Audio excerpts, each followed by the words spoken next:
Hello everyone, welcome. My name's Georgie Hackett and I run the GI unit here at Brand Dialogue.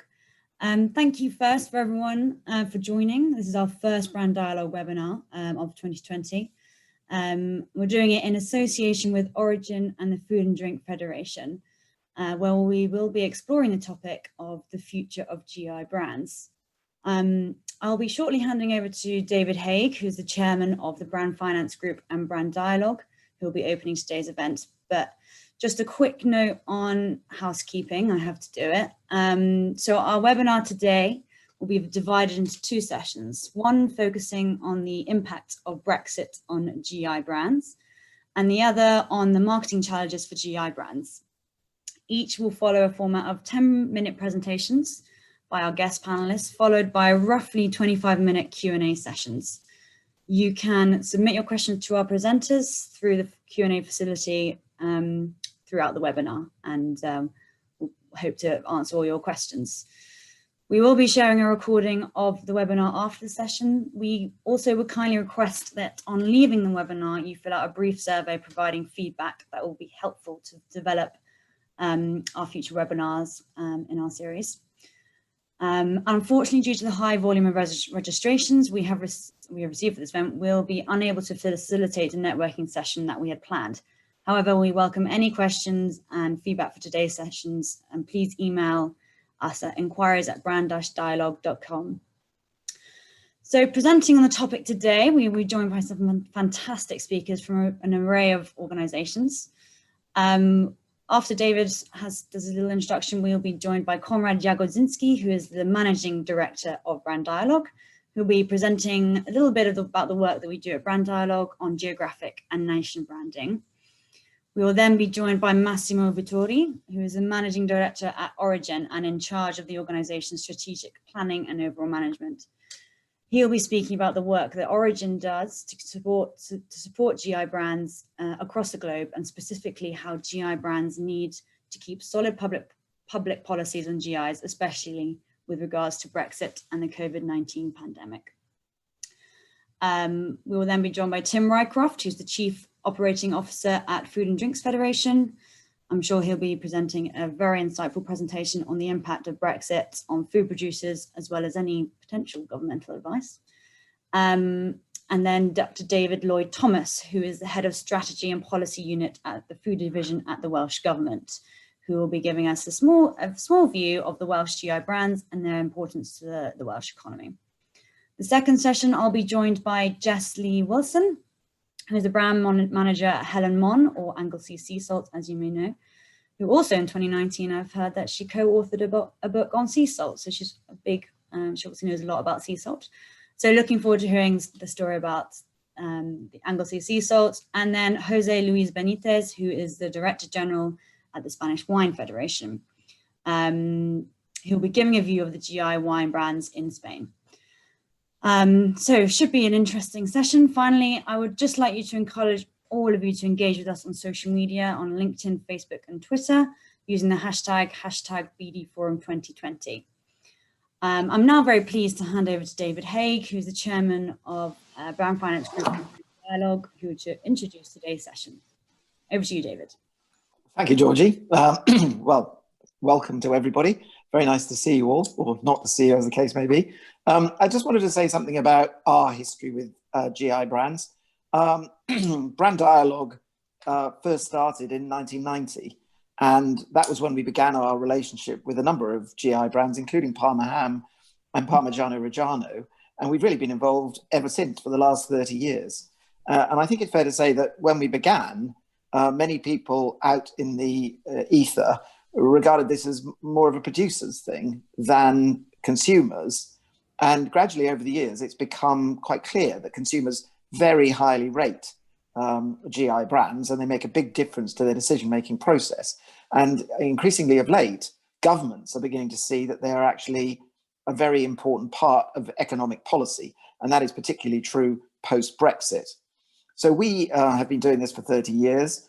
We decided in 2013, we thought it was such an important topic that we set up our first GI forum, and that was with the Protected Food Names Association and with Westminster College. And it trundled along for a while, and we did it again in 2019. And for that, we decided to commission research which looked at the response of customers and consumers to GI brands. And we were very pleased to see that not only is their awareness relatively high, but also it could be higher, but is relatively high, but also their perception of the quality associated with GI brands, the provenance and so on, was very high, and they were prepared to pay a premium for it. So one can see the economic branding impact of these things and how it's grown over the years. Now, it's our intention next year in 2021, once the dust settles on the Brexit deal, to refresh that research. So we will be doing specific research again in the new year. Now, I'll say no more about that, but let me just briefly say something about my other role, which is as chairman and chief executive of Brand Finance, which is a brand valuation firm. And we have grown over the years to now have a network globally of about 25 countries. And we have invested very heavily in research, and we've been very involved in nation branding and location branding aspects of the branding debate. And at the beginning of 2020, we actually released the first major global study on the strength of nation brands. And one particular part of that, there were various different parts of it. We looked at all sorts of different things, but one was the way in which people respond to the products, services, and particularly food products coming from different countries. This year, we are interviewing 75,000 people in over 100 countries and asking them specifically about each country in the survey. What do they think about the quality of products coming from those? So I would strongly and warmly endorse that study. If anyone wants to see a copy of it, it'll be coming out in December. So I'm looking forward to us having a very major study on attitudes towards products from certain countries by the end of this year. And then early in the new year, we'll be looking specifically at GI brands and the response of consumers to them in the UK. So quite a bit coming up within Brand Finance and Brand Dialogue. We hope that this is our contribution to a very important debate. It is obvious post-Brexit that this whole area is going to be a very important area for economic dialogue. So I'm sure you want to get on with the substance of the day. So I'll now hand over to Conrad.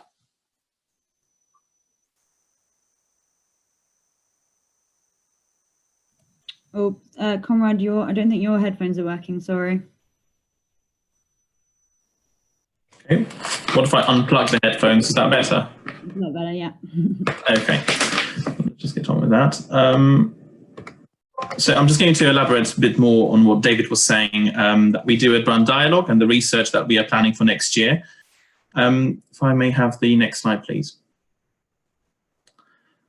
So at Brand Dialogue, the way we work with our clients is that we aim to create dialogue between the brand and the stakeholders, and in that way to support the growth of brand value.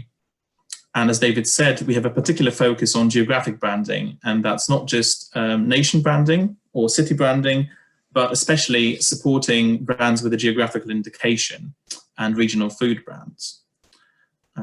Next slide, please. We don't just develop strategies for those brands, but we also execute the communications for them. And those activities include all PR activities, from organizing events such as press events or participation in trade shows, all the way to press trips to the area where the product is made for the journalists to witness firsthand how it is made and to see the procedures around it. We produce content from photography to videos to recipes for those products. We work with influencers and with chefs, and we also work with the new generations of chefs at colleges to support the understanding of GI products in the future. Next slide, please. Like David said, last year we commissioned a market research report on the perceptions of GI brands here in the UK. Interestingly, Cornish pasty was the #1 British GI product for customer familiarity. And the main thing about this research is that basically has shown what we all intuitively felt, that British consumers value GI products, value quality, value authenticity. And nearly 3 in 4 British consumers said they believe they are much more likely, or somewhat more likely, to purchase products with a geographical indication. We're very curious to see what the results are going to be next year when we recommission the study post-Brexit, but we are also commissioning the same study in Spain, where we have recently appointed a new managing director, an extremely experienced PR professional, Cristina Campos. So should you be interested in working with us in Spain, that is also a possibility now. Next slide, please. So like David was explaining, and like I said just a minute ago, authenticity, quality, tradition, this is what GI products are associated with. And very few people associate those products with any negative connotations. We're very happy about that, and we hope that continues. And we're very proud to play our little part in this by promoting GI products here in the UK and elsewhere in the world. Next slide. But like David said, Brand Dialogue is part of the wider Brand Finance group, and obviously it's a two-way traffic in the sense that as Brand Dialogue we're able to tap into Brand Finance's expertise in research, in valuation, in consulting, and on the other hand we are responsible for all the external communications for Brand Finance. We publish and activate nearly 100 reports for Brand Finance annually. And interestingly, Brand Finance also in its own right has been heavily involved with geographic branding.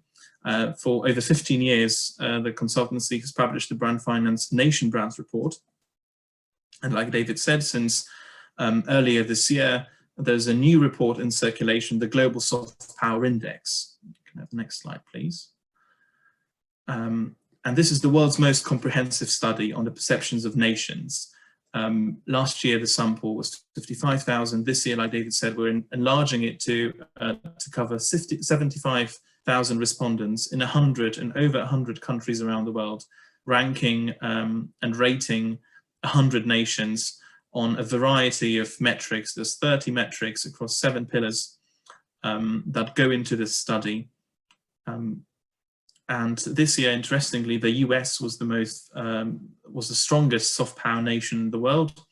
Next year, well, we'll see whether that will still be the case following the general election, the presidential election in the US, and also the country's handling of the COVID crisis.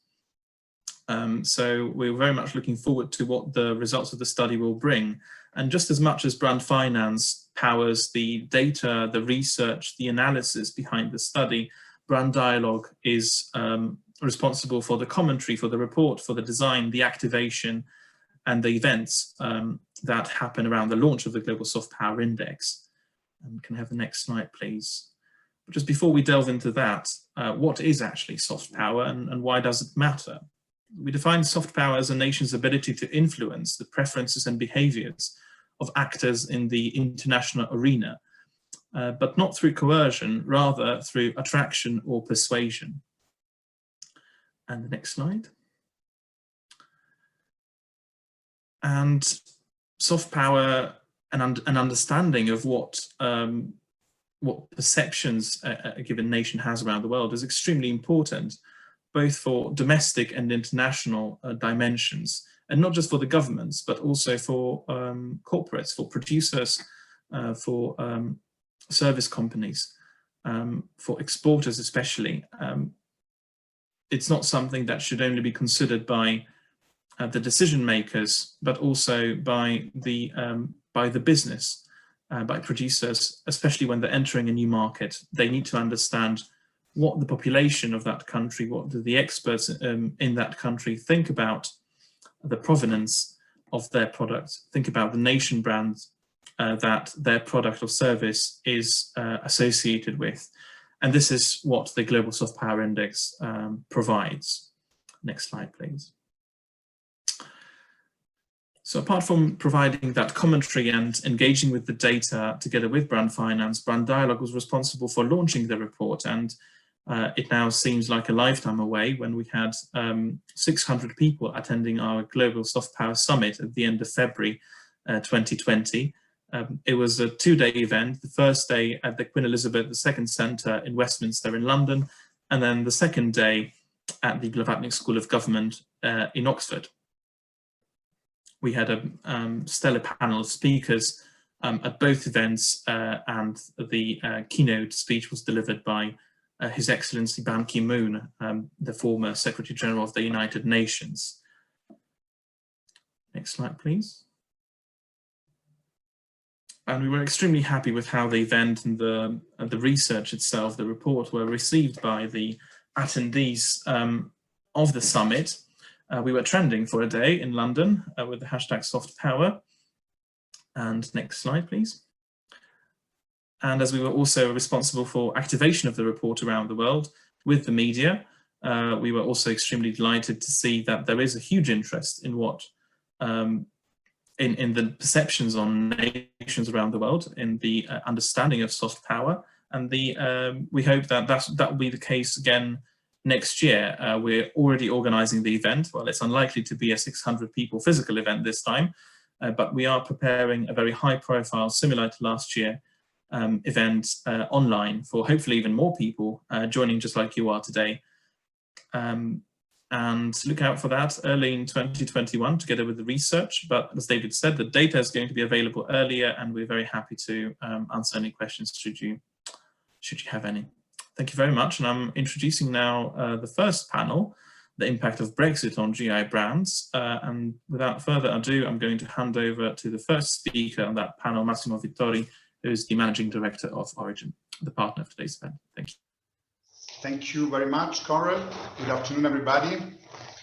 And it's a pleasure to be here. As it was mentioned in the introduction, I represent Origin, which is the global alliance of geographical indication groups.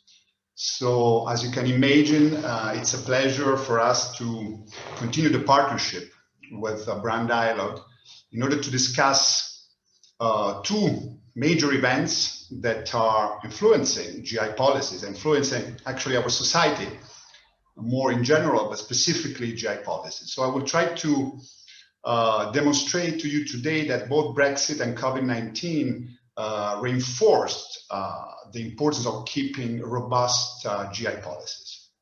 Next slide, please. Just a little short summary of the presentation. I will highlight some major challenges regarding Brexit and geographical indications, some challenges concerning COVID-19 and GIs, and then at the end, we'll try to see how this GI policies, the continuation of GI policies, will help to respond to those challenges. Next slide, please. So if we start with Brexit, of course, when all process started a few years back, there was legal uncertainty for business and consumers, in particular as to the rules that would apply after the process had been completed, because there was concerning geographical indication, UK as part of the European Union was applying a strong GI system, providing strong protection. And then as a result also of the trade policy of the EU, a large number of UK GIs were protected also overseas in third country markets. For instance, Japan, Switzerland, South America, Colombia, Peru. So it was important to understand what would happen to the protection of these GIs. At the same time, if we look at the issue from the perspective of the European Union as well, which kind of protection would have enjoyed European GIs in the UK after Brexit. Namely, this issue has two sub-issues, in the sense that for already protected GIs, do they need to reapply for protection? And then what will happen to all the GIs that will seek protection in the future?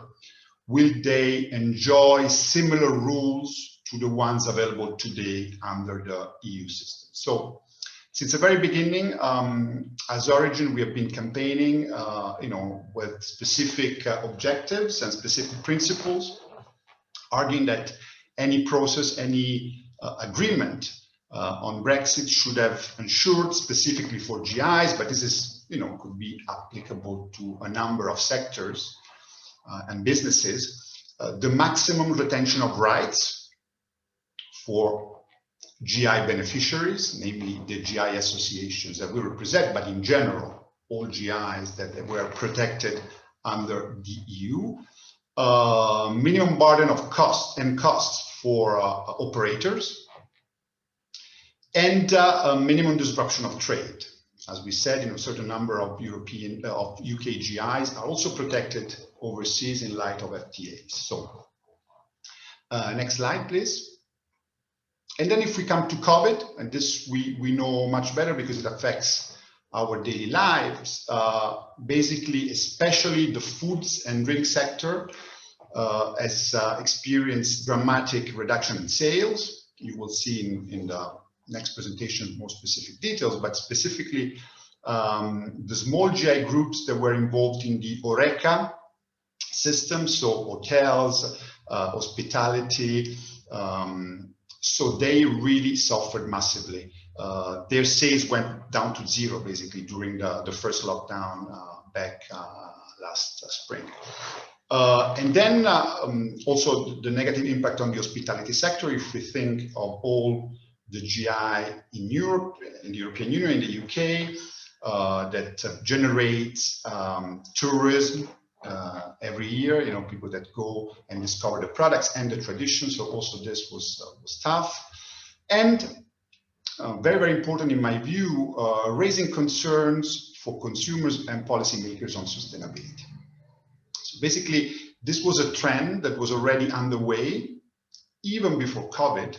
So the search for a certain number of years, policymakers, businesses, consumers have been, discussing about the possibility of finding a new business model which will ensure the creation of resources, jobs, wealth in the respect of the environment and some social rules that would ensure a better and more equilibrated relation with nature. So this discussion has been dramatically, has become more and more urgent, I would say, with COVID. So next slide, please. So facing those challenges, how GI policies can help to respond to those challenges of uncertainty, of sustainability. So in our view, we need continuity of protection. So all the GIs that were protected in the European Union, then they should be able to be protected in the UK without the need to reapply for protection. And of course, robust rules in the EU. Those robust rules, the current rules, will remain for sure. And in the UK, we have a legitimate hope that also those robust rules will remain. We need open trade and possibly continuation of support to promotional campaigns. I will elaborate on that. And I think it's important to help business to tackle sustainability challenges, to identify priority. We'll see in the next slides what we mean in details with those ideas. Next, please. So, continuity of GI protection and robust rules. Positive news. Last summer, we were a little bit scared by some of the negotiation dynamics between the EU and the UK. The GI seemed to be kind of not advanced at all. We didn't have any visibility.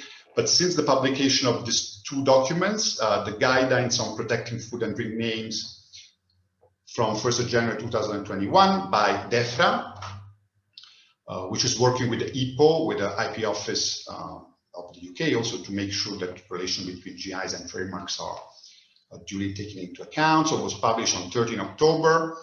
And then also yesterday there was a publication on intellectual property document of the UK, again after 1st of January 2021. So these documents are encouraging in the sense that the system that will be available both for UK GIs and for foreign GIs that want to apply in the UK would be solid. There would be logos, would be very much similar to the EU one. And also this issue of continuity of protection seems to be ensured. We will see, also will depend on the evolution of the negotiation, but we're much more positive in this respect. Next slide, please. Just on this solid protection, I'd like to mention one specific thing, which is not yet in the details of what was published by DEFRA, but I would like to take this opportunity to insist on this specific issue of evocation. As some of you know, in the European Union, the infringements of a geographical indication, of course, concerns the use of the geographical indication name by third parties, by the translation of the geographical indication, but also by the evocation of the GI. For instance, when you don't use the exact name, but you use like a similar phonetics or a visual or a sort of conceptual proximity to the name.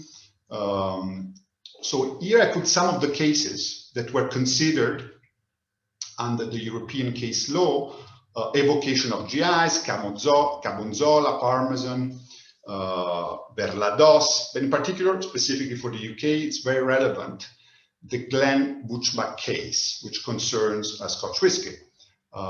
Next slide, please. It concerned the use of that denomination, Glen Butchback, by a distillery located in Germany. And that designation was accompanied by the designation made in Germany. But in spite of that, Glen is widely used in Scotland to refer to Valley and is an element of trademark of several Scotch whisky companies, producers. So there was a case that reached the Supreme Court, the Court of Justice of the European Union. And if we go to the next slide, we will see that the court has confirmed that even conceptual proximity could result in an evocation on a GI if certain conditions are met. So you can see that this element of evocation is very powerful, especially, as we like to say in the origin network, against the more subtle attempt to benefit from the reputation of GI. So I think it's very important that that element will be present in the future UK legislation on GIs as is being drafted. And even more to the point, thanks to that principles defined by the European Court of Justice, which have a reference on the legislation, basically the German court that tackled the case basically confirmed that the use of Glen is misleading. And so is an infringement of the GI Scotch whisky. Next slide. We get to the conclusion. Open trade and support to promotional campaigns. It's important that the UK GIs that were protected overseas continue the protection, and I see that there have been a number of treaties concluded by the UK, especially with the Andinian community, concerning the continuation of the FTA protection, with the US concerning the continuation of protection of spirits GI. So I think this should be encouraged, and at the end of the process, all the GIs from the UK that were protected in third markets should continue that protection. And of course, in future agreements signed by the UK, it's important to keep, in our view, it's important to keep GIs high on the agenda, especially because this third generation free trade agreements, they have two components. They have opening market, access to markets, and then IP protection, GI protection. So they go hand in hand, and I think it can be a vehicle to promote exports. And in that respect, I'd like to mention, as many UK GI groups know, the European Promotional Campaign Program under Regulation 1144 of 2014. And of course, there is no need to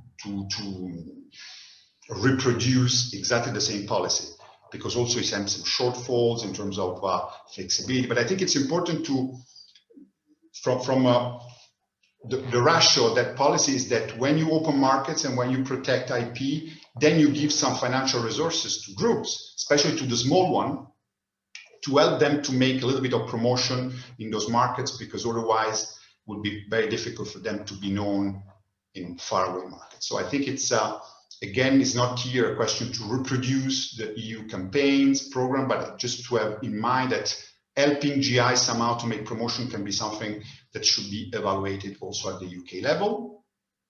And next slide to conclude. I hope I'm within my time. Also, the issue of sustainability, I think, needs a sort of guidance from public authority. Again, here we can quote the European Union model. Again, it's not to be reproduced in total, but I think the European Union has been quite strategic in defining the EU Green Deal with a farm to fork component, which will set some specific criteria for the European agriculture to be more sustainable. And this is quite relevant, as we say in Origin, for GIs, because first of all, GIs have a specific concern with the environmental component of sustainability, because GIs cannot be delocalized, so they have an interest, a further interest, not just a moral interest, but also an economic interest to maintain the resources of the territory, and they do that already. Of course, we can do more, and it's important again that public policies accompany that process. And at the same time, the other element is that, again, sustainability is becoming a commercial concern, because more and more consumers and their retailers are basically concerned about those sustainability performances of products. And then if you don't work on that, soon you might be out of the market, not because the legislator will ban you, but because just consumers will refuse your products if you cannot ensure a minimum. And then I think GIs have to work on that, and at Origin we try to raise awareness. But again, I think it's important to have some public policies on that to set the framework and identify priorities. And if we go to the next slides, I conclude here. I thank you for your attention. And of course, I remain available for any questions in the Q&A. Thanks. Thank you, Massimo. And now we'd like to hear from Tim Rycroft, who's the Chief Operating Officer at the Food and Drinks Federation. Thank you very much. Welcome, Tim. And thank you to Massimo. Thank you to Origin, to Brand Dialogue, Brand Finance for bringing us together today to talk about this genuinely fascinating subject of geographical indications. And it is fascinating, I think, because it represents the point at which food and drink as an economic powerhouse. And it's worth remembering that in the UK, food and drink manufacturing is our largest manufacturing sector. Bigger than aerospace, bigger than automotive, in fact, bigger than those two sectors put together. So GI is where the economic powerhouse of food and drink comes into contact with food and drink as being deeply rooted in our culture. And this is why agri-food is always a difficult issue in trade negotiations. And GIs are the way, of course, that we try to recognise and protect and promote some of those cultural things around the place and the method and the history and tradition and provenance. So it is a genuinely fascinating issue. And some of you will have seen in the papers this morning, potentially a big row brewing about basmati rice, which India wishes to register with the EU as a geographic indicator, and that it could only be produced within India, which of course for Pakistan would be a terrible outcome, because at the moment they export a lot of basmati rice to the EU. So a very topical and important subject. So if I could have the next slide, please. I'm just going to go in 10 minutes through some of the impacts of Brexit on trade, on food and drink, and of course on GIs in particular. Massimo, of course, has referenced this. You can't talk about food and drink this year without referencing the impact of COVID. There have been big structural changes to our industry as a result. We've seen a big drop in food and drink exports for the first time in a long time, down by nearly 14% in the first half of this year, driven by a large extent by that restructuring of the industry caused by COVID, product simplification, range reductions, people focusing on core lines, and exporting probably being a bit less of a priority serving the domestic market. But we are seeing signs of recovery, and when we publish the third quarter numbers quite soon, we're hopeful that we'll see a much better picture. Next slide, please. So we're all anxiously awaiting the white smoke from the talks between Lord Frost and Mr. Barnier. It could come quite soon, I think, in the next few days. But it's worth remembering that the deal that they are negotiating is now potentially quite a thin trade deal, not the Canada plus that was originally talked about. This would be something much less ambitious. Of course, if we get a deal, that the big benefit of that is that we avoid tariffs, and as we all know, tariffs on agri-food are on average high, and in some cases extremely high. And so we avoid tariffs if we get a deal, but we will still have lots of non-tariff barriers in our trade with the EU, our largest trading partner and the source of a lot of our food and the destination of a lot of our food. So at the moment, we are saying to our members that they need to prepare for a very different trading relationship with the EU, whatever happens. And of course, we hope that we can avoid tariffs, but it's important to note all these specific non-tariff barriers that will still potentially be in play from the 1st of January. Next slide, please. So how is the food and drink industry preparing for this a really significant change for the first time in over 40 years in its relationship with the EU? Well, this is the results of a survey we did of our members within the last 6 weeks. And I'd kind of encourage you to read from the bottom of the slide up, because as you can see, only 3.5% of our members are reporting themselves feeling fully prepared. We have members reporting concerns about their capacity to prepare when they're so busy dealing with the consequences of COVID. And actually, most importantly, people saying that we cannot prepare while we don't have the answers to key questions about the future trading relationship. And of course, as we await the outcome of the trade talks and for some of these unresolved issues, we've actually logged over 170 specific, very technical questions with the UK government that they are trying to answer for us. But in many cases, manufacturers cannot plan until they know the answer to those questions. So I think the clear picture is that the UK food and drink industry is trying to be prepared, is in many cases as prepared as it can be, but you shouldn't mistake that for being completely ready for the new circumstances on the 1st of January. Next slide, please. So as I said, the reason why people are not prepared very often is because they don't have the answers they need, they don't have the clarity. There's also the complication of a differing trade relationship between Great Britain and Northern Ireland because of the new status of Northern Ireland under the protocol, which will come into effect on the 1st of January, whether or not there is a deal. And the dual status, if you like, of Northern Ireland in both the EU customs territory and the UK customs territory is creating, as many people predicted, lots of uncertainty and lots of ambiguity. So there are some big issues that we are waiting for clarity on. Organics is a big one in the food area, where we await to see whether there will be proper recognition of UK organic products and how long it will take for the EU to register and agree the new UK organic scheme. Heat-treated pallets, quite an esoteric issue, but an important one in terms of supply chains. It does look now as if all food exports from the UK into the EU will have to be on heat-treated pallets if they're products of animal origin, which of course many of them are. So lots of reasons why we can't be as ready as we would wish to be. Next slide, please. So what are the plans for GIs? Well, as most of you will know, the UK has now set up its own geographical indication scheme. That was something that they pledged to do as part of the Brexit process, that we would move from being part of the EU scheme and have our own independent scheme. That was also important as part of the negotiations, that they were able to say that there would be a separate UK scheme. The UK has, as Massimo has referenced, indicated that it will recognise all all the protected EU GIs on the UK market. There is also a separate agreement with the Republic of Ireland to recognise their GIs, so things like Irish whiskey and Irish cream. So some cause for optimism there, I think.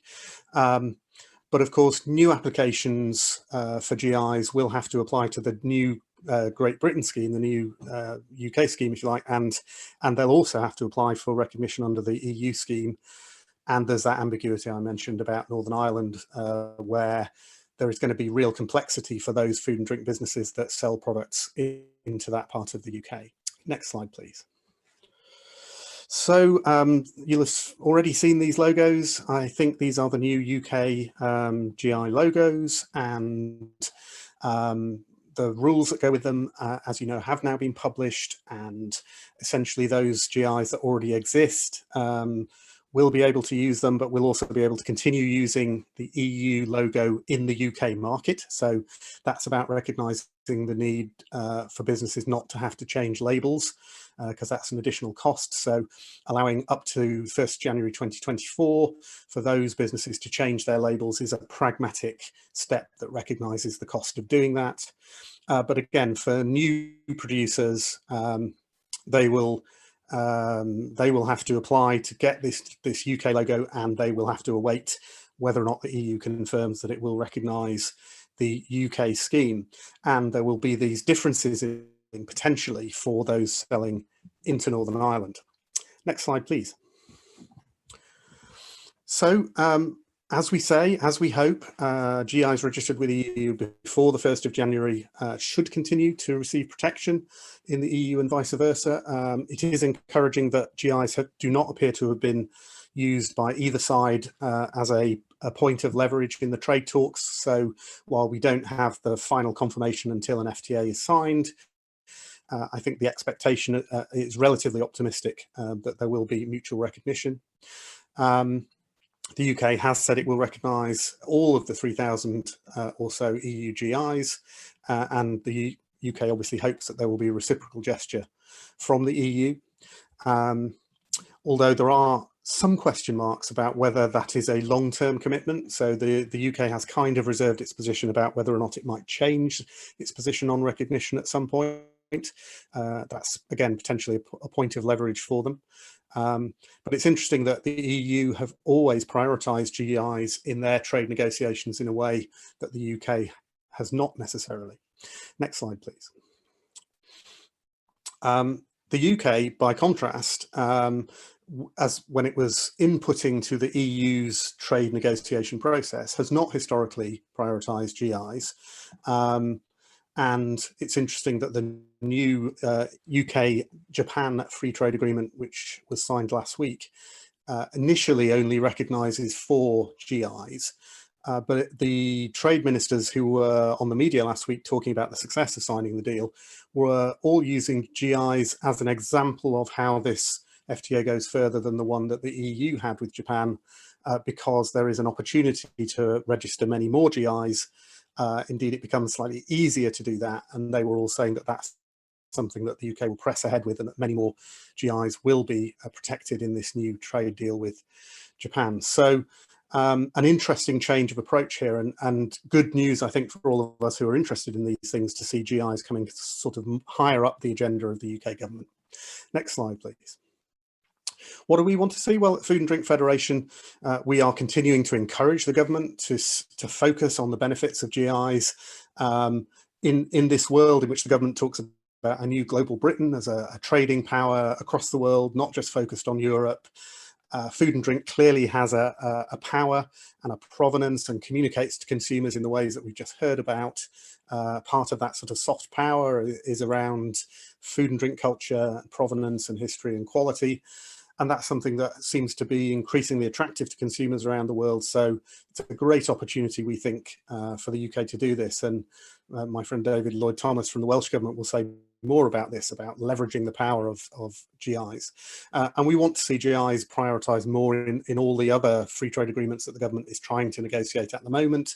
So US, Australia, New Zealand, Canada are the big targets for the UK government, and we want to see GIs really high up the agenda for that. Next slide, please. So that is a very quick run through of impacts of Brexit on GIs. There are others on the panels today who are much more expert than me, but I'm very, very happy to answer questions about readiness, about the industry's attitude, and about where we see these things going. So with that, I'm going to hand over to David Lloyd-Thomas. Thank you very much, Tim, for that, and thank you to Brand Dialogue for the invitation to speak today. And it's a very good afternoon from me, and I'm looking forward to having the opportunity really today to talk to you about our GI product family in Wales, how that's developed, how we've supported it, and what we think the lessons are for the future as we look to the next decade and the challenges and opportunities it may hold. So, may I have the next slide, please? Thank you very much. Well, this slide is a snapshot of our GI family as it stands today and shows how it's developed over the years since 2003. The pictures are, of course, our individual products, or at least most of them. And they start from the bottom centre. We started back in 2003 with Welsh beef, and as you'll see, progress around in a clockwise direction to a Denbigh plum in 2019. The graph at the centre represents the trajectory over time of registrations of products, and you'll see that in initial years progress was pretty slow. In the middle of the last decade, we had somewhat of a purple patch, and I think that's for reasons which I'll come on to later on. And then recently, in the last year or two, things have dropped off a bit. And I think the obvious reason for that is probably Brexit, the uncertainty amongst producers to put forward new applications, and perhaps also the reality that you know, there is perhaps a finite number of products we have which are suitable for GIs, and that many of the obvious ones perhaps have gone through the system and have now been approved. That said, we do have 2 applications still kicking around the corridors of the Commission. I think it's unlikely they will probably be approved before 1st of January, but I would hope there would be early applications for the new UK GI scheme when it starts. As you'll see, of course, here, most of our products are PGI products. We have a small number of PDOs and we have 1 TSG. I think the final take-home point from this slide I'd like to emphasize really is about the word diversity. And what we have here is a small but diverse range of product types, spanning really the full potential of agri-food and what it can offer, and bringing together a number of possibilities. And I think to pick up on that concept, some of the individual products here have been quite successful in terms of creating cross collaborations, co-products, if I may call them that, with other brands or other products. So I think that's an area which offers a lot of potential. It may be a point that Jess Lee Wilson will pick up on later on in her presentation, because Anglesey sea salt has been a front runner in that sort of area. The other aspects of diversity I think which are important here are, well, the point about scale. Our products range from the multi-million pound industry of Welsh lamb and Welsh beef, which are big exporting products as well, to a large number of the remaining products being produced at a sort of artisanal level. Organisations behind them also are diverse. Again, with lamb and beef, we have thousands of farm businesses at the bottom of the supply chain, at the start of the supply chain, and a large number of processors, and a meat promotion body, Hubby Key Cymru, which promotes and markets red meat from Wales. At the other end of the spectrum, we have a number of sole producers, and we have the interesting reality of the Denbigh plum, which has really been a community-led initiative, and is perhaps an aspect of the GI family which we could look to develop further in the future. Next slide, please. This slide really represents the sort of story of how Welsh Government has sort of taken an interest in GI as a concept and picked up the ball and tried to run with it and really expand GIs as an aspect of Wales's food portfolio. Really, it wasn't until 2010 that we paid much attention to GIs. They had been around for a number of years. Lamb and beef had gone through the system, and a small number of other products had been registered too, but we hadn't paid much attention to them until we started as a government, or the government at that time, on GI as something with real potential to benefit Wales's food and drink industry, and to have wider spin-off benefits in terms of raising Wales's reputation as a place linked to tourism and wider community benefits and prosperity for people engaged in these businesses. So the commitment in that strategy was really to support further product applications and to build upon the success that lamb and beef had.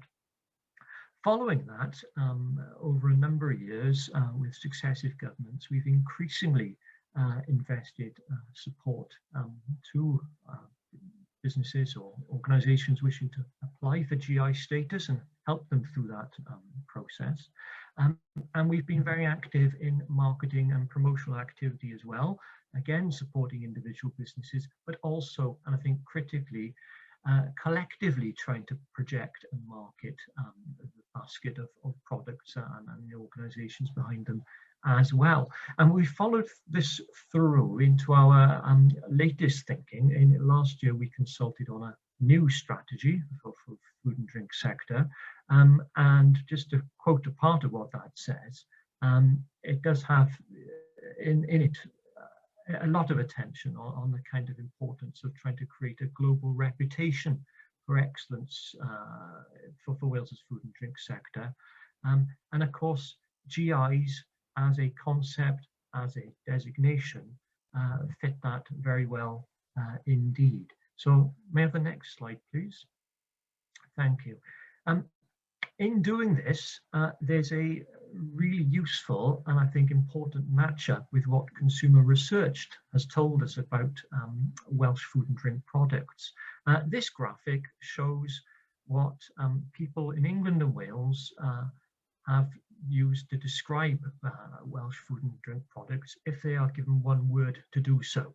And of course, you know, the bigger the word, the more often they've used it. And what really strikes out from this graphic are adjectives which fit so well with the concept of GIs and what a registered GI product has in terms of its values: quality, excellent, local, and so forth. And the upside of this for us as a government and working with businesses, that this really does provide us with strong opportunities to sort of promote Welsh food and drink and to use GIs and the registration as a sort of means to advance the sector as a whole. May I have the next slide, please? Thank you. On this graphic, we are summarising the sort of key points really about our GI product family as it currently stands, and bringing together a number of different things. In essence, what we are trying to attempt to create with GI products in Wales is a collective and individual brand for each of those products, which is iconically Welsh. We're trying to get across that these are the best things that Wales has to offer in terms of its food and drink products, that they are things with a clear provenance, a heritage, and an interesting backstory, which people will be interested in knowing more about. In terms of consumers, one of the earlier speakers spoke about the premium in terms of price, and I think roughly speaking, our target consumers for our GI products fall into two groups. We have, of course, those dedicated consumers who are willing to seek out quality food and drink and will pay more for it. And we have alongside them foodies and enthusiasts who are people with a passion for authentic products. The benefits, of course, of being in a GI scheme and continuing that under the new UK GI scheme are, of course, the points shown on the right-hand side of this slide in terms of the functional benefits and how that chimes with the emotional benefits. But all in all, we think there is a considerable advantage in continuing what we've already started to do. So may I have the next slide, please? Thank you. To finish, this slide really focuses on where do we go next, and I'll start with the outcome. Clearly, we've made some good progress, but there's much to do, and we certainly live in uncertain times. But looking forward and taking on board our experiences, both of the government and I think the individual businesses involved in the food and drink sector, What we certainly intend to do is to continue to grow the GI family. We want to grow it in terms of the number of products it has. I think there are some interesting possibilities which could be brought forward. I think we need to look to grow it in terms of how can it tie up, GI products tie up with other products and add value in that kind of way. And I think we also need to bear in mind the potential weakness that some of our products are only produced by one or a small number of organizations. That is a risk if for some reason those organizations no longer produced the product. So I think it would be in the kind of collective interest to look to try and encourage other organizations to start to produce some of our products too. What does this add up to for the future? Well, clearly there's a business prosperity gain, because if we manage to create more products and they're successful, they sell more, that's cash into the business. And from that, there's a wider benefit economically in terms of tourism, and what I mentioned earlier about the connection to that, and to communities and the people employed in those organizations. And I think just to return to the word communities, the Denby Plum experience, I think, has been a really interesting one in terms of it really has been a community-led initiative, which has originated from the grassroots, and they've been very imaginative in how they've gone about creating a brand and the products that go with it.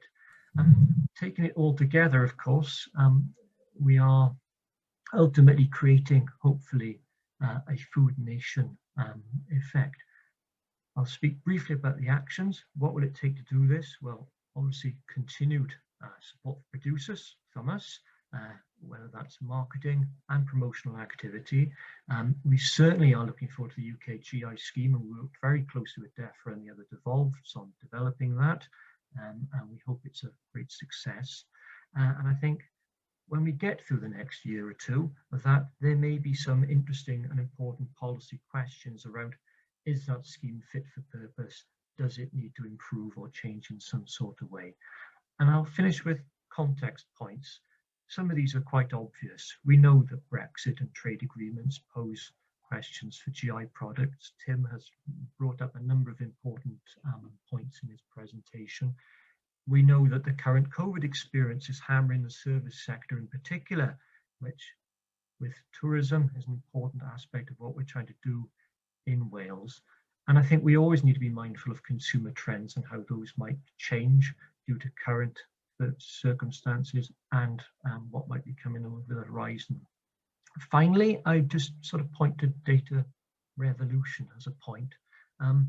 Many of you will be aware how technology in food production is changing, and how that might revolutionize the production of mass-produced food and drink. There's possibly an opportunity there for GIs in terms of their authenticity and their link to the primary producer. And looking ahead to the future, we might find we get more to gain in terms of the products and the businesses producing them if we can distinguish them more from that mass market. Last and final slide, please, Georgie.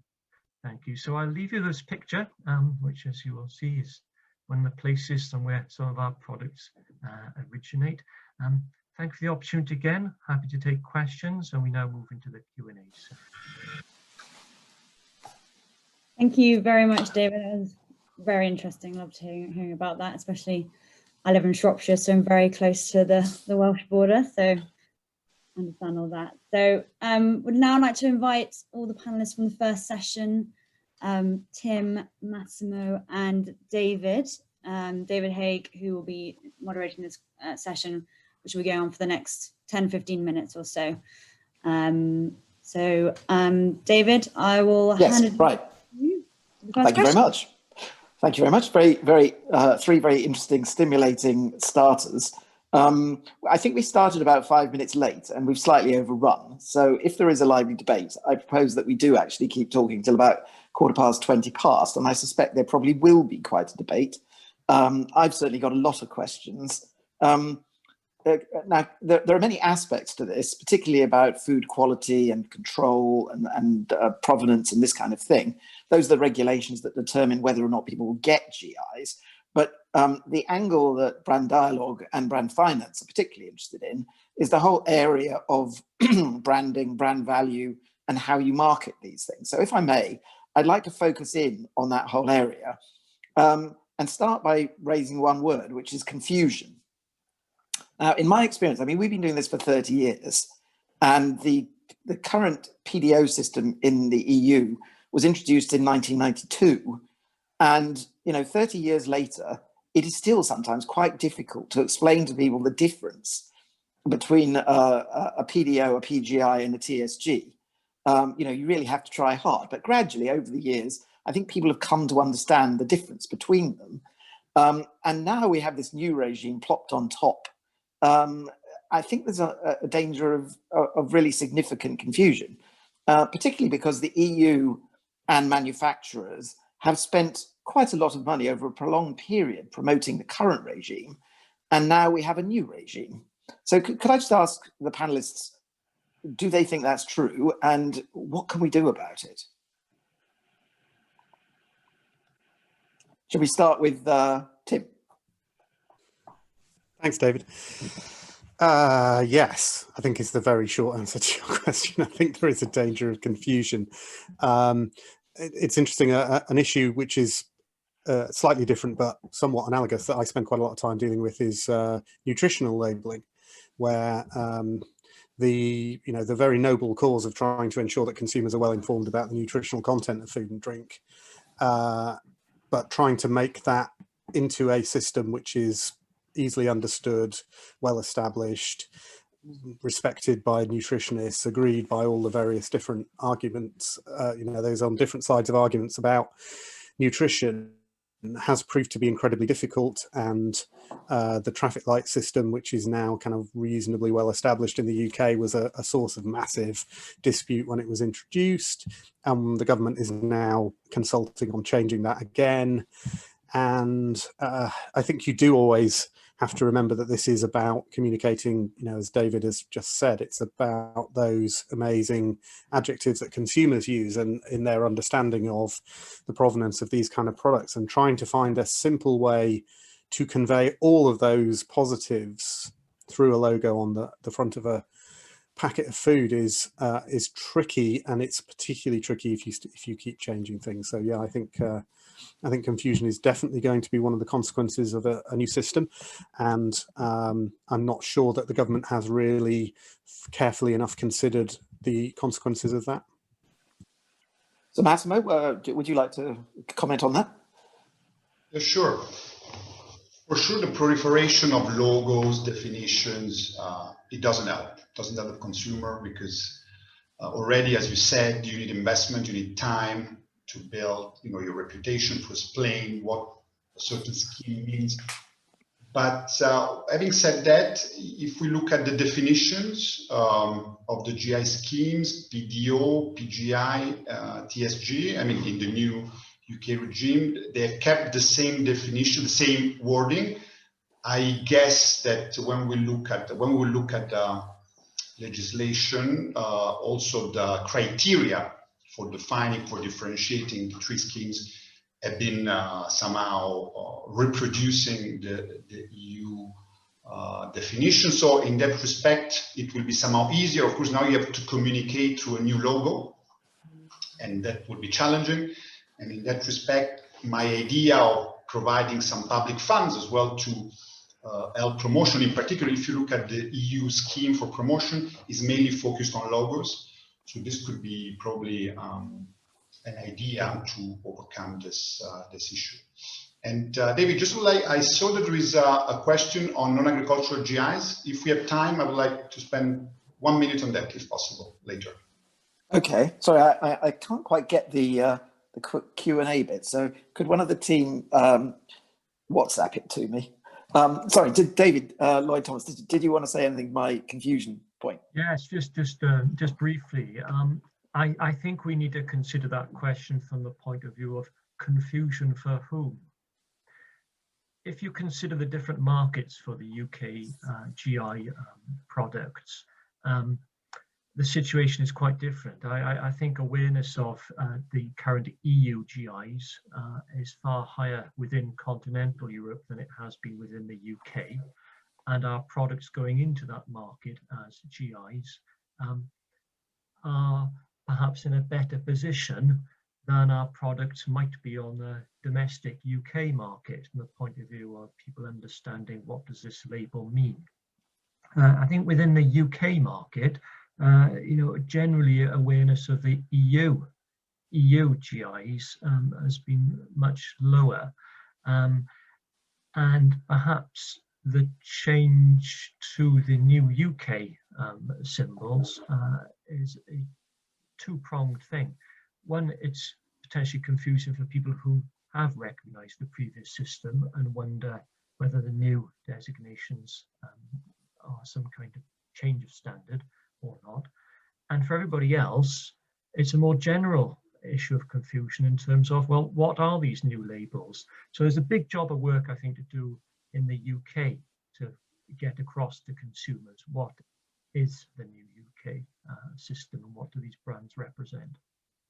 Yeah, I totally agree with you, and I'm kind of scratching my head as a so-called brand guru as to how it really is going to work, because I know that the EU over the years cumulatively has spent many millions promoting high quality GI products for which Europe is probably better known, with the backing of the three logos. And I think most consumers in the UK are now familiar with what the red circle and the blue circle mean. Even if they don't really understand the detail, they know it means quality. So I think we got a bit of a problem on our hands, because while the thing that they've designed is quite nice, I mean, it'll take a long time before people are becomes memorable. But I'd like to just take a tack to the side here. And you prompted a question, David, in your presentation, which I think is highly pertinent, which is that at the moment, this thing is done as a UK scheme. Now, I do wonder why they didn't consider doing it as a Welsh, English and Scottish scheme, where from a marketing point of view, if you were registered as a Welsh quality product, and then also you apply for European product, the multiplicity of logos doesn't seem so odd, and also Wales already has a reputation for this kind of thing, and it wants to grow it, and it has a reason for promoting it. So I just wonder, does anyone know whether it was discussed to do it at the the national level, or possibly the regional level within the UK rather than a UK-wide one? Yes, there was, I can answer that, David. There was quite a detailed and prolonged and intensive discussion around this between the different administrations. This is at the crossroads of what is devolved and what isn't devolved, and there were different opinions on that. However, I think the reality in the marketplace is that food and drink largely operates on a UK in terms of supply chains, and there was agreement amongst the different administrations that it would be more straightforward in terms of creating a scheme which set a standard, if you like, to have a kind of common standard for that purpose. What we've wanted to do is to maintain continuity from what we were at threat of losing from coming out of the EU, and to put something in its place. So the UK scheme was something we could agree on as a first step. It's not to say things will stay that way forever, but it was a first step from which we can all build. And from that foundation, it's a place on which I think we all felt we could market our own individual territories' products successfully in the ways we have done, and build upon our individual strategies. So, Tim, did you have any thoughts on that? Well, David, as a loyal official of the Welsh Government, of course, has to be slightly careful about what he says. But there was a massive punch-up about this, and it seems to me inconceivable that the Welsh and Scottish governments, who incidentally are both much better at promoting food and drink than the Westminster government, it seems to me inconceivable that they won't before long wish to augment, extend, adapt, customise this scheme to reflect the particular benefits of food from Wales and Scotland. Bord Bia, the food promotion board in the Republic of Ireland, is also very good at this. And that has really left England behind, if I'm honest. And there is a deep awkwardness in the government about those kind of issues, because the government's very committed to the union and doesn't want to see, you know, devolution start to undermine that. And that's why this is an awkward sore point, really. But, you know, we've seen as a result of COVID that actually the tensions around the union have become exacerbated. And I think the devolved administrations are going to want to go further and faster on many of these things. And I'm sure David's right when he says it was the pragmatic step to agree this as a first step, but I'd be amazed if it's anything other than a first step. I mean, one of the things that does strike me is that any product from Scotland or Wales is very proud of being Scottish or Welsh, and you said it yourself in your presentation. I mean, obviously, in the case of Wales, they may want to have Welsh language on there, not just English language. And also they want to feature the red dragon and the Welshness of the thing. So you could end up with a product that is exported from Wales that has very strong Welsh stamp, this UK stamp, and because they want to be recognised in Europe, a European stamp. So it's kind of becoming like a stamp collection, isn't it? Well, David, I certainly recognise the potential for that. I think the really important thing from a Welsh government and Welsh perspective is that however this develops, and by that I mean the Welsh policy really, what we will be keen to do is to build upon the evidence we've got, and we're quite active in terms of market research and understanding what consumers want and what they associate with Wales. I showed that slide in my presentation, which is part of what we've done. And I think from that, you know, although there will be a general proposition to promote Welsh food and drink, we will look for opportunities where we can, you know, run horses for courses, essentially. So I've now got a question that's come through from the audience. So I'll be kind and put it across. This is from Fernando Cano Trevino, and he's saying, in your opinion, what will be the post-Brexit scenario for non-EU GIs in the UK that currently benefit from non-trade barriers and import duties in the EU? What is the UK position in this? Does anybody know the answer to that? So I'm assuming that's goods that are sold into the UK under the benefit of current EU FTAs. I'm kind of guessing that's from third countries, but benefiting, so like Canada, for example. Yeah. So I think it will be the UK government's, well, it is the UK government's stated ambition to reproduce all of those FTAs, to roll them over as it's described, and obviously where possible to go further. I don't think, you know, my sense is not that GIs are a massively contentious issue of trade leverage. I think there are many other things that will be more difficult. And I think the UK government also accepts its wish to see GIs as a really easy way to communicate the benefits of FTAs to consumers. And as I said earlier, it was really fascinating that the Japan deal was kind of sold on the back of, this is great for Melton Mowbray pork pies and English sparkling wine. And, you know, that was kind of how the pitch on the media, that in a way that people would kind of understand what the benefits were. And I think in that context, you're going to, the government's going to have to accept that, as well as promoting our own and protecting our own GIs. We're going to have to protect those from other countries as well. So I'll finish this session with one last question. It's 1:15 now, so I'll just have one last question. And I'll direct this one at Massimo. And it's about the future position of European PDOs and PGIs coming into the UK and marketing into the UK post-Brexit.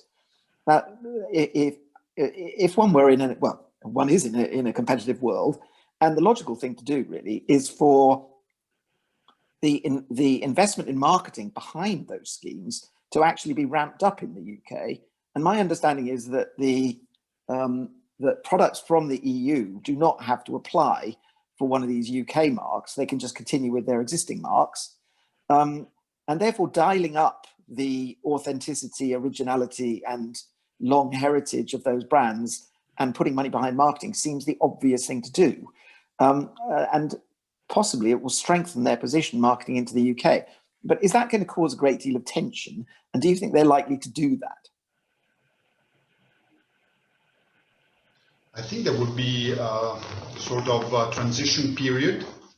So they will have a certain number of years, I think 3 years, and they can continue to use the existing logos. And then after this period is over, then they will have to use the new logo. So they will give them the time to basically rethink a marketing campaign. We are talking mainly about agricultural products and foodstuff for which the logo is compulsory. Because for wines and spirits, the logo is not compulsory, and you see that today, out of all the GIs protecting the EU, only a few in the spirits and wine sector use the logo. So this is mainly a problem for the agri-food. So they will have to somehow reinvent the strategy, but they will have a certain number of time to do that. But do you think the EU and EU PGIs or PDOs, that there will be a campaign to ramp up the marketing of them in the UK post-Brexit? Because they don't have to, I understand, they don't have to have these UK marks. They don't have to apply for them. The European ones will be recognised automatically. Exactly. No, I mean, the promotional campaign is every year is rearranged. So I guess that there will be resources for the UK as a result of this. We'll see the next one, which will be published next January. But I hope there will be resources. Well, thank you very much for all those answers. Very, very helpful. It's almost 20 past, so I'll hand back to Georgie and she can start the next session, which I think is specifically about marketing. So no doubt we will continue this in the next question and answer session. So yeah. Thank you very much.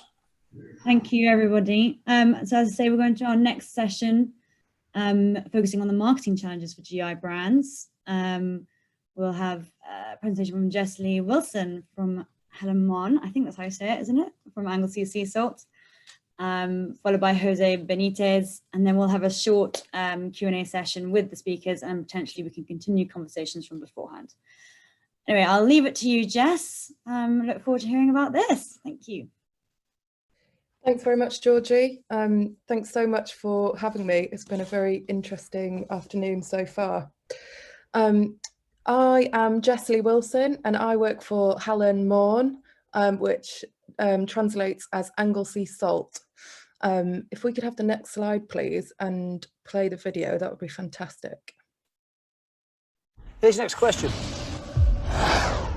Which Anglesey product was given protected food name status by the EU in January 2014? A, sea salt, B, sea snails, C, seaweed.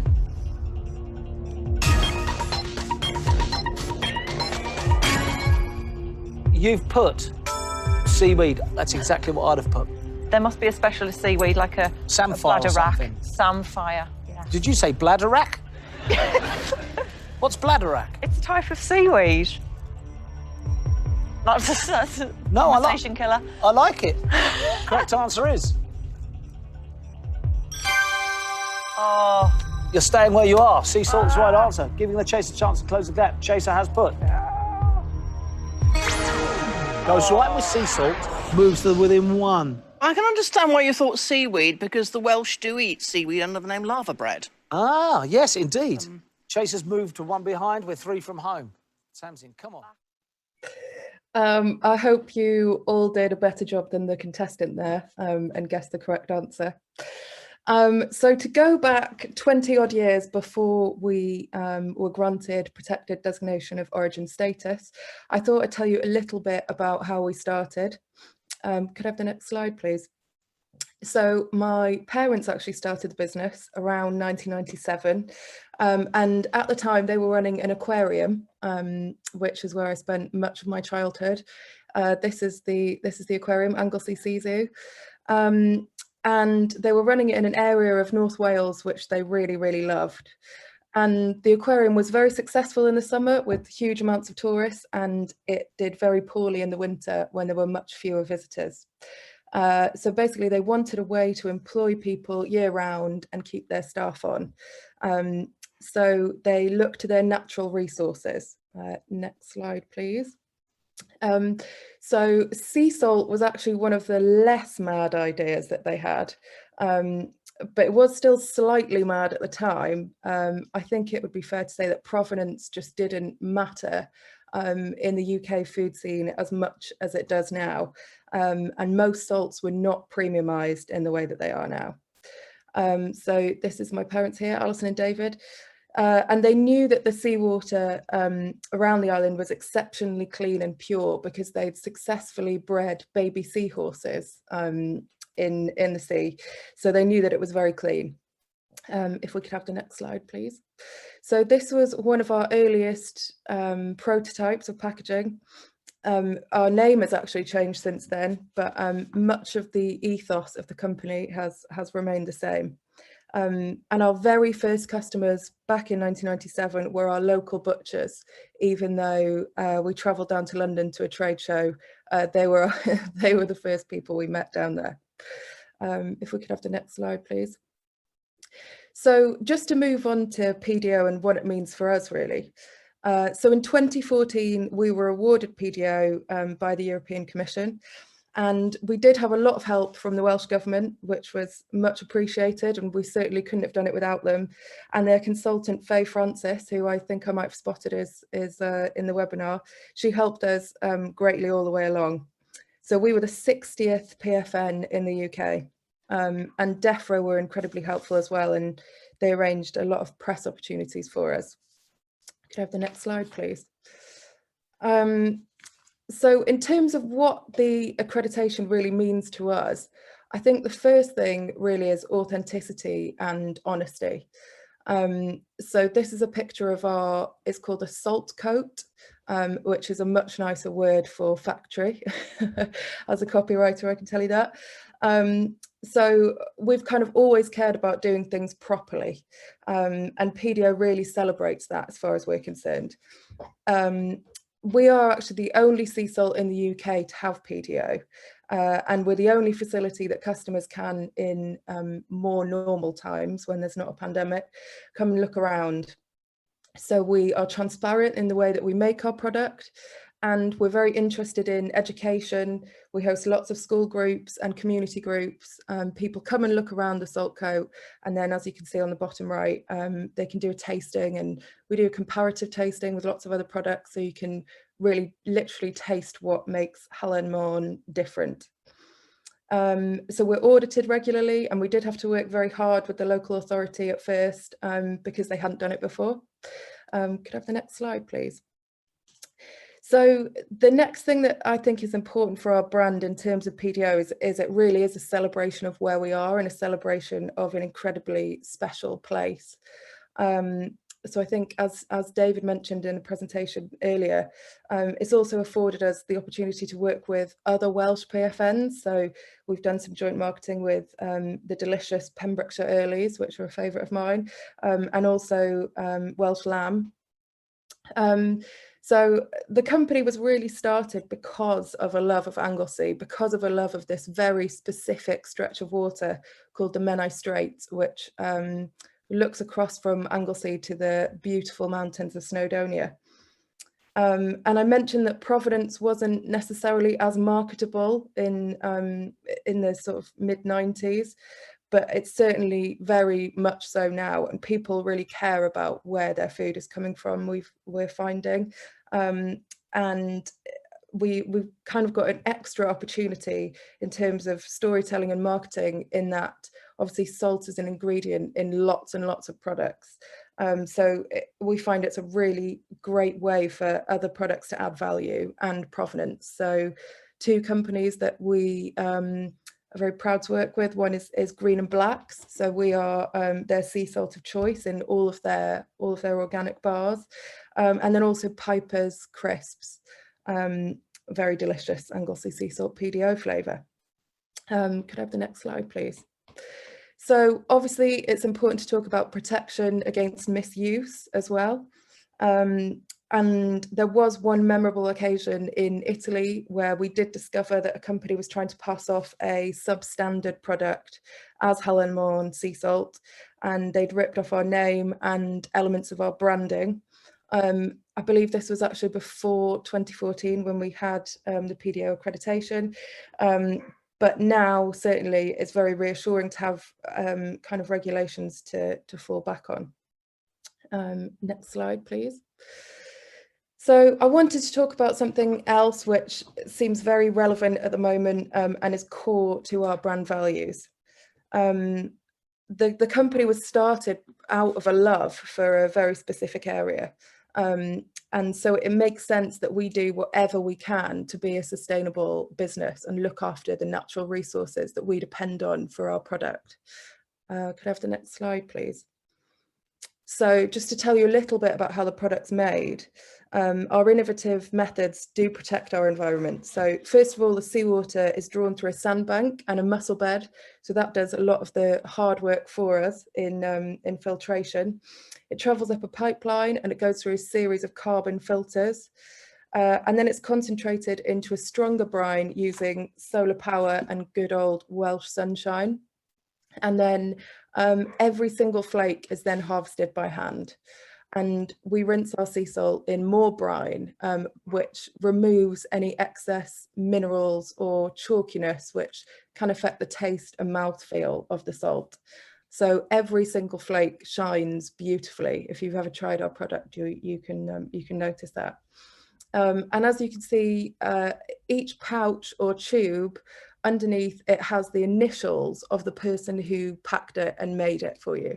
And we've made it clear on our website, all our members of staff have their initials on there, so you can always go and look up exactly who made your pouch of sea salt. And this is great because it nurtures a sense of pride and responsibility in the people who are making it.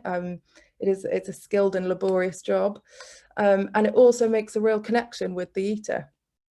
Can we have the next slide, please? So we also have Soil Association approval. We have BRC and we are kosher certified as well. And we recently won the Queen's Award for Sustainability too. I'll talk a little bit more about that shortly. Next slide, please. So our genuine ethos and quality and attention to detail mean that our products are sold all over the world to producers, chefs and home cooks. And our PDO status, we see it as a way of formalising some of our beliefs and values. And it's given us lots to talk about over the years in our marketing campaigns. So some of our more prominent customers, I mean, in terms of chefs, we supply people like Gordon Ramsay and Dan Barber over in America on the East Coast. And then these very special caramels, which you can see on the left, they're actually made in Seattle by a company called Franz Caramels, and they made the newspapers when Obama was in office because he used to take them on any state visits. And you can see topping those caramels is our smoked sea salt. So we have an in-house smokery where we smoke everything by hand. So they are absolutely delicious. And then on the right hand side, these are some quail's eggs topped with various flavours of our sea salt, and they were on the menu at William and Kate's wedding. If I could have the next slide, please. And then a couple of years ago, this is possibly the best picture ever taken of my parents. We were very lucky to host William and Kate. They came for an hour to look around our facility and do a tasting, and enjoyed a lunch in Anglesey with us, which was amazing. I can't quite believe it was only last year. What a difference a year makes. If I could have the next slide, please. So 2020, what a year. I imagine we're all horribly familiar with many of the challenges that we've faced over the past month. So I thought I'd try and stick with some of the opportunities that we've had instead. Next slide, please. So our web shop has been incredibly busy. and there feels like there's been a deeper awareness of where food is coming from, even more so. Certainly in Wales, we've really felt there's a desire to support local business, which has really helped us. And also people have been buying themselves, you know, treats. We sell a luxurious item, and I think lots of people have been buying it as a bit of a pick-me-up. So in terms of the new website, we've invested in new design, and we're really looking at the user journey. We're looking at how we can get the spend per head up and also get new customers. And another conscious effort that we've made both pre-COVID and during has been to extend our brand into further products. So as I mentioned before, we're very lucky that salt basically makes everything without exception taste better. So we've added lots of products to our range, from salted caramel to salted fudge to what you can see in the picture here, which is a sea salted gin, which I can highly recommend. And speaking of online, it's certainly another opportunity we've had is being able to do some of our trade missions online. I don't look after the sales side of things, but Alison has had orders both from Australia and the UAE as a result of some of those trade missions. And if I could have the next slide, please. So our guided factory tours that I mentioned earlier have unfortunately been unable to run due to COVID. But the hospitality arm of our business, which you can see here, which is an outdoor cafe, essentially. People, you know, normally come for a tour and then they come to enjoy lunch. That has been mostly open outside of the lockdowns in Wales, and it's done incredibly well because we've seen huge numbers of tourists on the island. So that has been amazing, though it of course has come with its own challenges. And in general, the cafe, which is in the Good Food Guide, it really is a brilliant showcase for our products. It shows them off beautifully. Our chef is from River Cottage, and he's certainly helped raise the profile of our products. Next slide, please. So finally, I just wanted to finish on another positive, which is something we're working towards at the moment, which is getting a certified B Corporation accreditation. So B Corps are a new kind of business that balance purpose and profit. They are legally required to consider the impact of their decisions on their workers, customers, suppliers, community, and the environment. This is a community of leaders driving a global movement of people using businesses as a force for good. So their kind of guidelines are incredibly stringent. So it's something that it's certainly giving us a lot to do during this couple of weeks firebreaker in Wales. But it's something we're really excited about, actually, and it really sort of chimes with what we're all about. And I think that's it from me, actually. So thank you very much for having me. And I'd just like to introduce Jose of the Spanish Wine Federation. Thank you very much.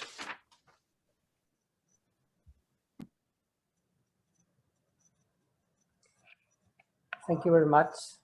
Yes. Yep. Hi. Good afternoon to all. It's a pleasure to be here. Thank you very much to Cristina Campos for and all the Brand Dialogue team for inviting us to be here today and to show you our perspective, the Spanish perspective in the wine business. That is very important, as we are going to see in the case of the GIs, and also in all the rest of the things that we are going to talk, or you have already talked about, like the question of Brexit and so. Please, next slide. Let me start with explaining you who we are. We are the Spanish Wine Federation. That means that it's an organization that was born in 1978 to represent and defend the interests of the Spanish wineries. We nowadays have more than 700 company members, divided through direct members and regional associations.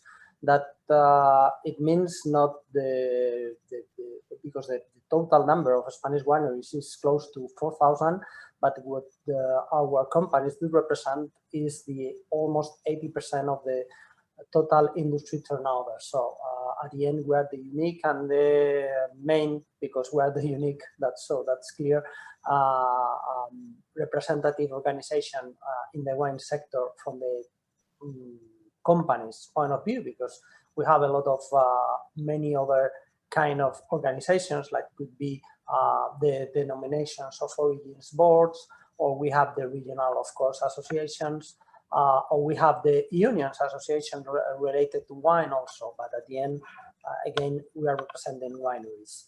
We seek for the best production environment for our companies in this really competitive world that is the wine market. We have some missions, of course, and objectives in like any other organization. I just wanted to point out one that is that we promote wine as a basic part of the Mediterranean diet. And of course, we devote to many other services to our members, like the promotional activities or consultancy activities and so.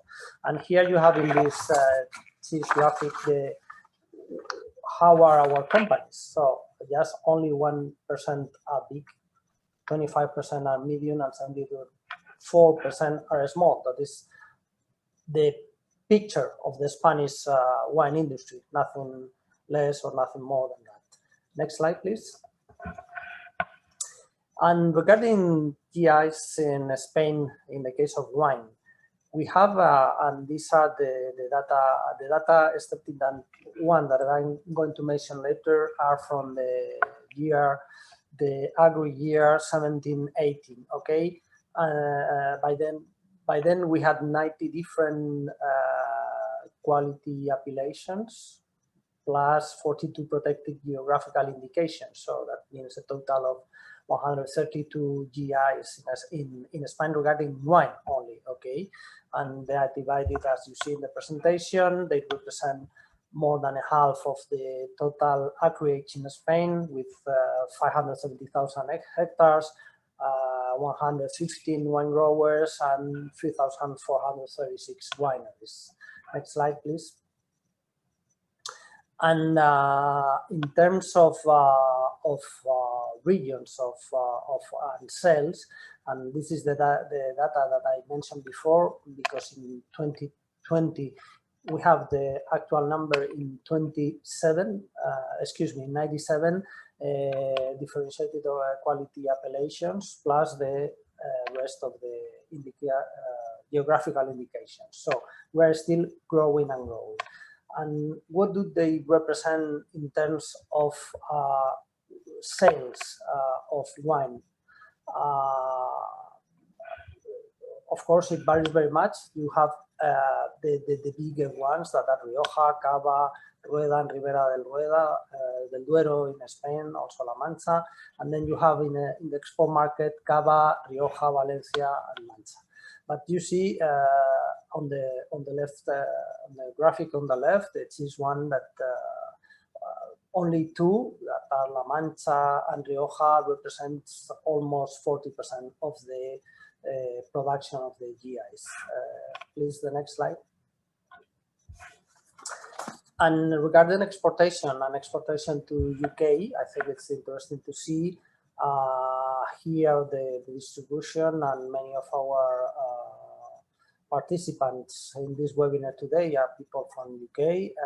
You see that the main or the first of the Spanish GIs in UK is Rioja, something that probably you will know, followed by Cava, and then Sherry. At the end, we haven't give the total figure. If we talk of in terms of volume, the Spanish PDOs or GIs represent around 40 to 44% of the volume. If we go to value, they represent much more. And if we talk of exportation of bottled wine, or bottle bag-in-box, then we have a huge proportion of Spanish wine that is sold under the scheme of GI. probably is something like 2/3 of the total in terms of value if you exclude the bulk wine. Okay. Next one, please.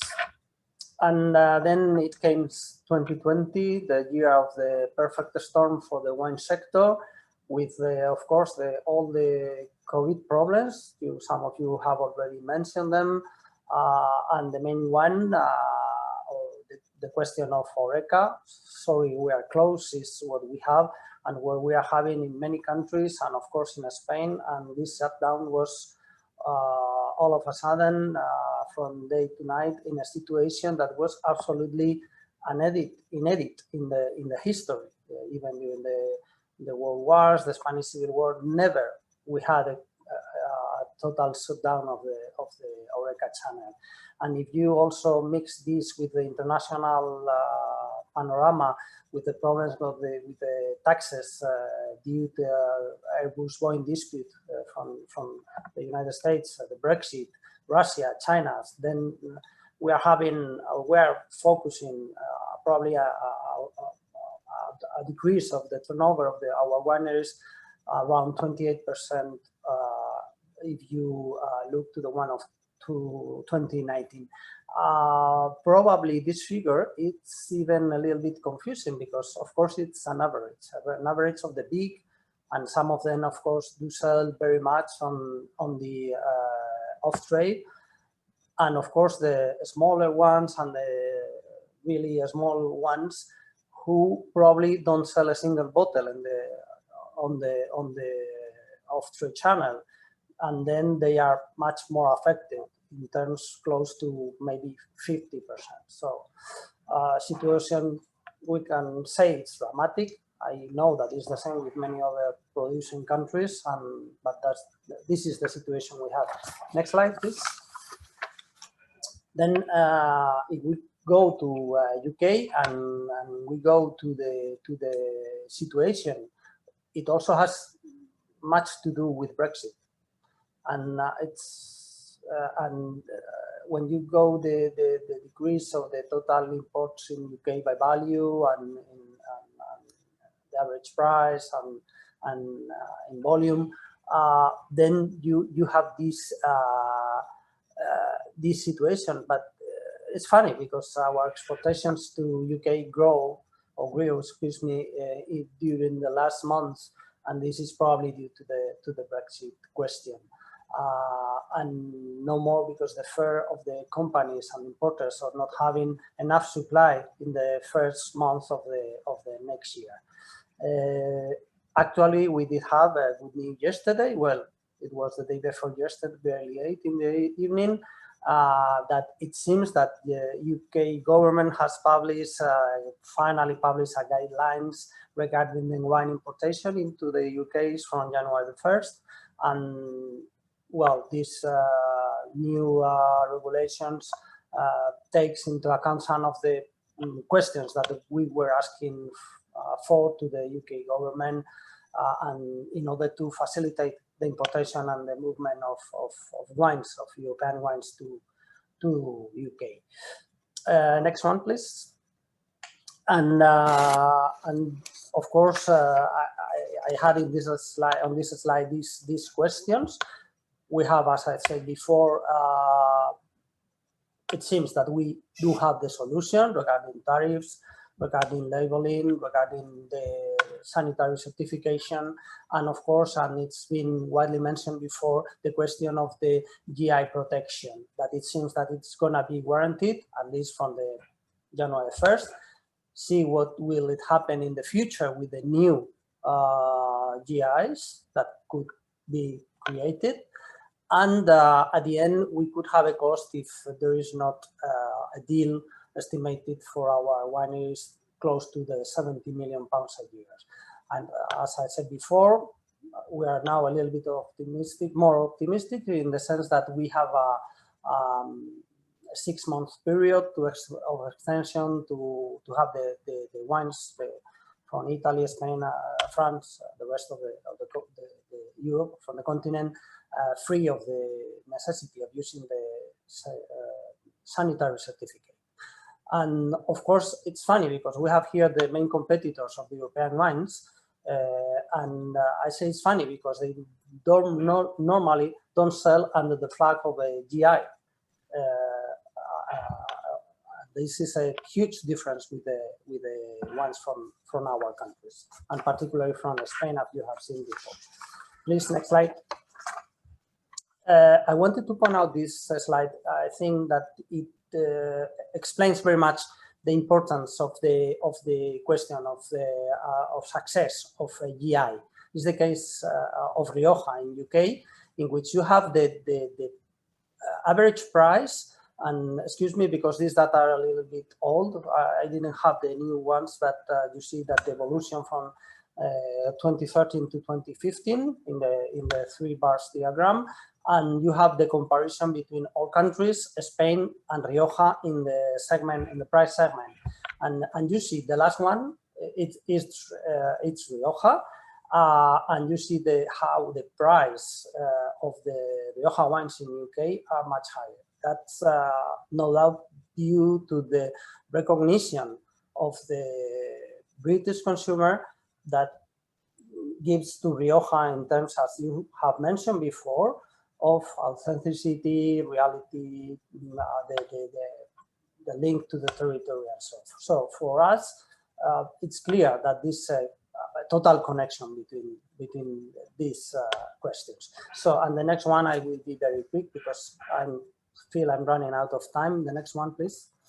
So we were some these as conclusions, but just please me go just to the last one because I think it's very important, this controversial question of the GI versus the country brand. As I said before, but even in our countries, because sometimes when you are going abroad and you have to explain your wines to a not so mature country like UK, but let's say a new country like China, in which you have to sell your wine from a GI, even the strongest ones, the biggest one, have difficulties to explain to the consumer where are the wines from. And it's much easier selling them under the umbrella of a country like could be Spain or France or whatever. So I think it's a very good point for a small debate later if we have time. And the last one, please. Just I wanted to point it out because we haven't talked very much of sustainability. If any of you have interest on receiving information of our sustainability program for wineries, called Wineries for Climate Protection that we developed in Spain, but I think that is also a very important question. It's not a question of GI, but it's a question, again, of authenticity and differentiation that clearly should be one of the things that you have to have, or you have to be differentiate from the other if you want to sell in this competitive and full of brands world of wine. Thank you very much. Muchas gracias, Jose. My little bit of Spanish there. Thank you both, Jose and Jess. Great presentations. Loved hearing about that. I also really enjoyed your recommendation of enjoying wine as part of the Mediterranean diet. I have definitely been enjoying some better wines over lockdown. So just a couple of questions for both of you. As part of my role here at Brand Dialogue to sort of help spread brand awareness and manage PR marketing activities for our clients, communicating the importance of a brand's GI, PDO, PGI, TSG, can be quite challenging, especially to a UK audience who still don't really understand the relevance of the status and the logos on the packaging, or potentially just very confused about the products that are available. As we're talking about marketing challenges, an overall question: what are the sort of hardest communications marketing challenges for a GI product or a brand generally? For either of you, is it either the imitations, counterfeiting challenges, or more about educating consumers and getting rid of that confusion that's in the sector? Jess, if you want. Oh, sure. I was going to say, from our perspective, it's definitely a consumer awareness, and it is a bit. disheartening that we're essentially going to have to start again with a new. I think, as David was saying, I think you know, the new logos look great and we're kind of fully behind them, but it does mean starting again in some aspect. And actually I mean, normally when we're explaining it to consumers in the UK, we just say it's like champagne or it's like Parma ham, and then they generally catch up. But it's, you know, we were sort of just starting to get somewhere, we felt, and now it's kind of back to the drawing board a bit. But certainly it's always been much easier in Italy and in Spain, where we do a lot of business. Yeah. Yeah, and Jose, how about you? Yeah, I mean, of the consumer awareness is important because at the end you are not selling a GI brand product or the product because it has a GI. The GI has to mean anything, has to mean something, has to represent I don't know, in the case of wine, a terroir, in the case of the sea salt, the salt of a particular part of the sea with the special characteristics and so on. So at the end, you have to explain this to the consumer, and this is the hardest part because the name per se doesn't mean anything. So, and the same with any logo, old or new is the question. The question is the brand and it's the explanation, and this is the hardest part. So that is the controversial thing of brand versus GI and versus country brand from my point of view. Yeah, and I think it's also interesting to, you know, whether, you know, having that status does elevate a reputation, which I think it does. Or do you think, you know, having that royal standard or having a royal visit might be better than having a PDO? I was interested to see that, having Kate and Will over. Did that enhance your, you know, your sales, your brand awareness? I think it definitely enhanced the brand awareness, but in terms of I would say that PDO has been much more beneficial to us. But I mean, I don't know. I mean, the royals are incredibly helpful in terms of export, and especially with the best will in the world. I absolutely love Wales, but sometimes it is it's quite hard, you know, in America or in, you know, so, well, lots of countries, to be honest. Some people, you know, are a bit hazy about their geography. So, but as soon as you mention the royal family and the fact that William lived on Anglesey for a while, that definitely gets things going. But yeah, I think we're thrilled to have PDO, and it's always stood us in good stead. Yeah, I'm sure. Jose, I don't know if you have any comments on the royal family, but I know that I feel it is a question of marketing, and probably it has much to do with increasing of awareness and sales in a particular moment, that with the question of the GI, because under the GI, maybe I don't know with the case of just product, but I know that in the case of the wines and even the smallest Spanish PDO, you have several, probably dozens of different wineries and different brands. So if one of them are so lucky to be visited by a world figure, whether or not being from royalty, I'm sure that will be really helpful for the sales. Yeah. So we do have a participant who is in the audience from the UK Protected Food Name Association, Matthew O'Callaghan, who's the chairman. I think he wanted just to sort of speak to you about the challenges that we face post Brexit. So I'm just going to invite Matthew. Matthew, are you there? Yes, I am. Hi, Matthew. How are you? I'm fine, thank you. Lovely to have you on board. I hope you enjoyed all the conversations. Very interesting, thank you.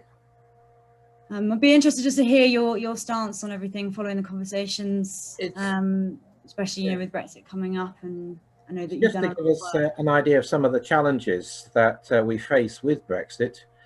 In terms of, I think there are 6. Firstly, obviously, mutual recognition between the UK and the EU scheme to make sure that products are passported through both ways.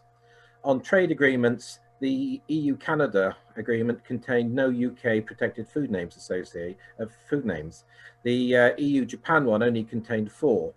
And so we lobbied the government. Unfortunately, I have to say, Liz Truss, bless her, has actually taken up the cause now of protected food names in future trade agreements. And all of them were included in the Japan agreement. My concern, of course, is obviously the US as to what is included in the US scheme. We now have new logos for the protected food names in the UK, but we've never been great as in terms of the UK government promoting the general scheme in terms of what the logos stand for. And I think we really do need investment from the UK government as to what the logos mean and the new scheme in general. My concern is that the stagnation of the scheme in terms of we've got so many products, 80 or so. We did a survey with the DEFRA some time ago, and we found that there are 1,300 potential regional products in the UK which could be considered for these protected name status. What happens to those? The Welsh government have been exemplary in terms of employing Faye Francis and getting new products through the scheme, as has Scotland, but the UK has done very, very little effort in terms of getting new products through in terms of English brands. The fifth point I've got is obviously in hospitality and tourism, which has suffered extremely badly, but is a great potential for protected food names and GI brands. In the Melton Mowbray area, for example, we earn over £100 million from food tourism alone in terms of the connection between food, hospitality, and our iconic foods here. My final point is that there is a problem in terms of the smaller GI brands in terms of distribution and access to market. And certainly a lot of couriers discriminate certainly against the fresh foods that are the smaller part of the market. We've come a long way. When Brexit was announced, the government, and those who were at the 2017 meeting in DEFRA will remember, didn't entertain a UK scheme. They wanted us to go down the route of certified trademarks. But through lobbying and through, in fact, the power of our industry, let's face it, we're worth £6 billion. We account for a quarter of UK food and drink exports. We've actually managed to get a scheme from the government for, on the 11 o'clock on the 31st of December of this year, a new scheme comes in. The statutory instrument was passed last year. So we do have a lot of lobbying power. We do have a lot of friends. We need to use those for the benefit of our industry in the future. Thank you. Thank you, Matthew. Yeah, I completely agree with everything you're saying. I don't know if David Haig or David or Thomas, if you have anything else to add to what Matthew was saying, or Jose, if you're... I'll defer to Jose first, if he wishes to say something. Well, I was really pleased to hear the feedback from Matthew. I think you is absolutely right that there is an issue around promotion of the new scheme. I mean, Welsh Government will certainly want to play its part, but there's a bigger question than we can solve. And I think that is associated with the point that you made, Matthew, about stagnation. We've got something new. It's important we build upon it and move it forward and don't just tread water.